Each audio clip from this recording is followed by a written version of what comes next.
But the other great secret is that we're good at lifelong learning. Warren is so much better in some ways in his 70s and 80s than he was younger that it's almost awesome.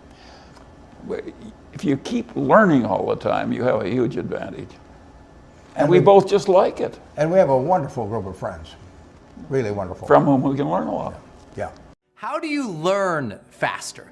I get asked this one actually quite a bit because people come to any of my seminars or programs or they're experts in any given space and they're like, okay, Brendan, I want to advance. I want to become a high performer in my area, and I know to become a high performer, I got to learn faster. So how do I do that? Well, let me first tell you what not to do, because a lot of people just jump in, they say, oh, I want to learn faster. I want to learn speed reading. I want to learn, a new language. I want to learn all these new skills. I want to learn all these things. And what is happening is people are very transient with their learning goals. What do I mean by that?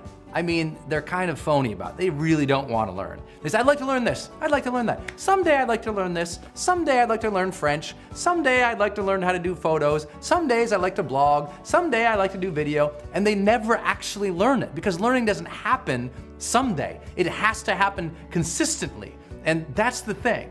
If we're really going to get to the point where you learn something faster, we have to approach learning itself differently. It can't be these one-off little goals of little things we want to learn. That doesn't work for people. They don't stay consistent, just like people don't stay consistent on a diet if just their goal is to lose 5 pounds.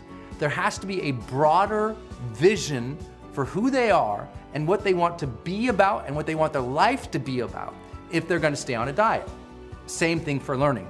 If you're going to stay on a learning habit, then you have to have a bigger vision for yourself. So let's start with this conversation. If you want to learn something faster, you must first and foremost know the connection between what you want to learn and your dream life, your real lifestyle that you want to have. I tell people all the time, like, don't just come up with things you want to learn, because guess what? We want to learn everything. By human build, we are curious animals. We're deathly curious. I mean, we are literally the curiosity killed the cat sort of society right now. Everyone wants to learn 50 new things immediately, but no one ever learns anything. Why? Because it's not real for them. It's a transient desire. If you want to become a great learner, it has to be attached to a dream life of yours, a true lifestyle that you see for yourself.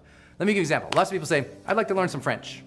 Someday I'm going to learn French. Someday I'll learn how to talk French because it's a romantic language. I like the food, and they give lots of allowances on cheese and wine. I like that, right? So I'm French, I can say a little bit of that, okay?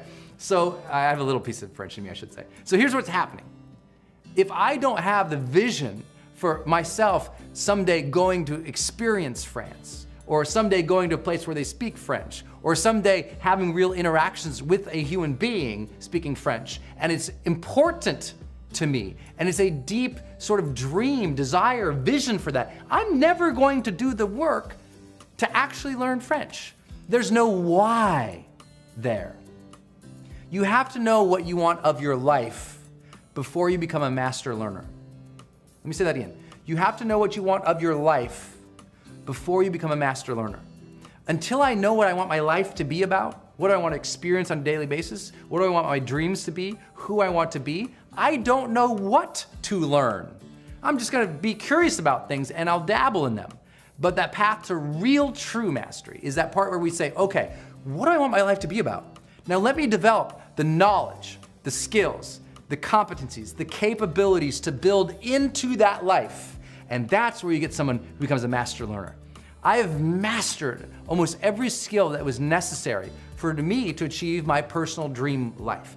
Everything I said, okay, gosh, if I want to do what I want to do, and for me, I want to become a writer and a trainer and an online thought leader.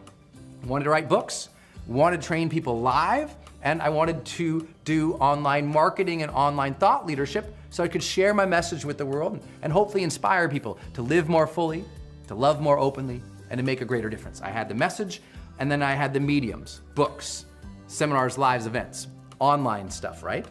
Well, for me, that was part of my dream life. So I had to learn things along there to get there that I never wanted to really learn per se, but I had to learn how to do video. I had to learn how to code and build web pages. I had to learn online marketing. I had to learn what to do on Facebook, what to do here on YouTube, what to do on podcasts. I had to learn all of that. And I became a master learner because I was deeply attached to my mission. That makes sense? You won't know what to learn and what to develop real competent capabilities into until you know what your mission is, until you decide what a real dream is. Otherwise, you just kind of play around with skills. You'll play around with learning something, but you'll never immerse yourself into them. So once you know, okay, what do you want your life to be about? What are your real passions? You'll learn what you have to learn along the way, then everything changes. Now, I'm not saying you have to know your ultimate purpose in life before you can learn anything. I'm just saying if you want to learn faster, start figuring out that purpose. Start figuring out your direction. You'll learn a lot faster. From there, it's really tactic. And what the tactic in learning is, as we all know, all tactics to learning always begin with number one, examples. If you want to learn something, you need to be able to model something. You need to be able to see somebody who's already done it. You need to be able to read about somebody who's already done it. You need to experience somebody who's already done it. You have to not start from scratch. The worst thing you can do in learning is start from scratch, because with no foundation of what's worked before, you're just making stuff up and you're reinventing the wheel, and that's the slowest way to learn, because the wheel was invented a couple thousand years ago. So the worst thing you could do is say, well, let me just go start trying a bunch of stuff. That's not learning, that's called being an idiot. And being an idiot is about just bumbling through life without realizing somebody's already done it for you. So go read a book about somebody who's done what you want to do. Go take a course from somebody who's already accomplished what you want to accomplish. Go follow somebody's online thing about who's already done what. There's so much example for you to learn from, and it has to begin with that. Because if you have the dream, you have the goal of what you want to learn and how it means something to your life. Once you've got that goal, now it's about, okay, go learn from somebody who already did it. That will give you a leg up so fast. Once you learn what they've already done, the second element is practice. You've got to make a consistent practice out of mastering skill sets if you are going to ever really learn anything. What does that mean? I mean daily exposure and immersion into what it is you're trying to learn. Daily. If you're gonna try to learn piano, you're not gonna learn it, going to piano class once a month. If you want to learn French, you're not gonna learn it, talking to somebody who speaks French once a month or even once a week. It has to be more than that. If you want to learn something, you have to deeply immerse in it over a long period of time. It can't be a weekend event or seminar. It can't be a one-time course. It has to be something you get into. For me, personal development, I read a book a week on personal development, and I've done it for 17 years straight. Never missed a week, even when I was in the hospital. It was a dedication to me. I was gonna learn it. I was gonna master my life. I was gonna learn to master my mind, master my relationships, master my finances, master my health. It was so important to me that I made it a daily reality. I read every single day something that can further my personal growth, every day, and I never miss. But I do that same thing with everything else I get into. Any skill I wanna learn. When I wanted to learn video, man, I immersed myself in learning how to use the cameras and learning the lights and I was doing it by myself first before we had Mr. Shields here rocking it. I was just by myself. And I had to learn those things. I had to learn when I wanted to do web pages, every day I was building, trying to do something. When I want to learn coding, every day, learning, trying. Online marketing, every day. And if you're somebody's like, Brendan, I can't give every day to learning something, great. And then you're giving every day to the steady decline of your competencies. Don't tell me that you can't take something every day to learn and grow. If you don't feel like you can take some time every day to learn and grow, then you're mismanaging your life. And somebody's got to say that to you. You probably already know it, so I'm not trying to be flippant, I'm just being real. If you're not taking some time every day to learn something, I don't know that you're ever going to develop mastery in anything. And if you don't ever develop some level of mastery in something, you'll never become the most influential in what you do or the highest paid in what you do or really have a connection to it where it feels like it's art and it's part of you. And I think that what's lacking for a lot of people right now is they have a disconnection or a disassociation from any sense of mastery in their life. Because if we're not mastering something and working towards getting better at something, then we're never ever gonna sense progress. And if we never ever sense progress, we'll never ever sense that deep sense of satisfaction, fulfillment, joy, happiness that comes from being excellent at something. So you have to practice something and something constantly. at some level every day, if you check into it or you look at it or you read it, or even if it's just following somebody who is doing it and you read their tweets every day or their Facebook every day, or you read a segment or a book or an article on it every day, whatever it is, make it a daily practice of constancy that lasts over a long period of time, and people go, wow, how'd you get so good at this? And you'll tell them, I worked at it every day. That's why. There's no mystery. I got good at it because I did it every day. I got good at these videos because I do them all the time. I mean, it's natural for me. I don't have a script here. I'm just talking with you. And I can do that because I've done it so much. So I'm sharing with you, it's immersion and constancy in a practice, a habit of learning that very thing that you have a goal for and a dream life for, that will take it another level. And then that next element down is feedback. Getting feedback immediately from somebody. You want to become a world-class sports person? You need a coach. You want to become a world-class person at whatever you're doing? You need somebody to look at it and give you feedback. Maybe it's a mentor who gives you feedback on your presentations or your art.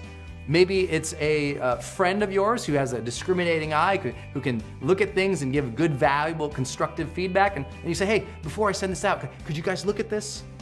All right? It's about getting feedback from even, it could be your friend, your family, your spouse, your lover, somebody who can look at what you're going to contribute to the world first and say, I like this, I don't like this. Now, lots of people will judge, and there's some things that can destroy learning, and that is when people are so brutal in their feedback or their judgment about something that it stops your learning. Your goal in getting feedback is to never stop the learning.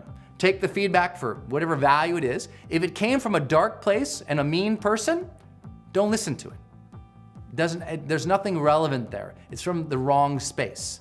But if it's somebody who loves, somebody you know, like, and trust, and it's delivered in a way that you didn't like, well, you're listening for the value in which you can improve something, not listening for how do you feel, right? Lots of people say to me things all the time. Very brutal feedback I'll get on YouTube sometimes. Just people saying horrific, mean things about me or my life or my business or whatever. They'll make stuff up. But I don't listen to that. I see it, but it means nothing to me. And it shouldn't mean anything to you either when people are harsh for you and they don't know you. But if someone does know your heart and they do know who you are and they give you feedback, but you don't like the way that it was delivered, or you feel that they were too confrontative or rude, I don't need you to listen to the emotion of what they're delivering, and I don't need you to feel what it feels like. I wonder, is the content of what they are saying relevant or capable of improving your learning and your mastery there? If it is, you got to take the content for what it's worth. Find the nugget of wisdom they gave you, even if it was wrapped in a big turd. And you can quote me on that one, right? There's probably something there that you can say, oh, right, that is relevant. And if I applied that, I could probably get better. And so that's vital. So you know these things, right? You have to have your dream. Like, what is the dream you're working towards? What is your passion, your purpose, your vitality, that legend you're working towards, that thing you want to contribute? What is it? Then go, what would I have to learn to get there? Because you'll be passionate about learning those things because you know they bring you directly to your dream. Then within each learning element, what's your goal there? What do you really want to learn? Then get examples. Then practice it. Then get feedback. And the last piece is have a deadline. How fast do you need to learn that? How fast do you need to master that? Is that something you're gonna master this month, this year, this next decade? Have a timeline to that mastery. So that way now you have like a competency map. You're building up, right? You know what you need to learn. You got people who can learn it from. You can practice it with these habits. You can get feedback from these types of people and these types of experiences. And you know you got to do it and get good at it at this certain time frame. You will start to learn faster. You'll be more engaged with your life. You'll have more enthusiasm for learning. You'll notice things more. You'll feel like you're growing and more satisfied with your life. That's what we call feeling the charged life.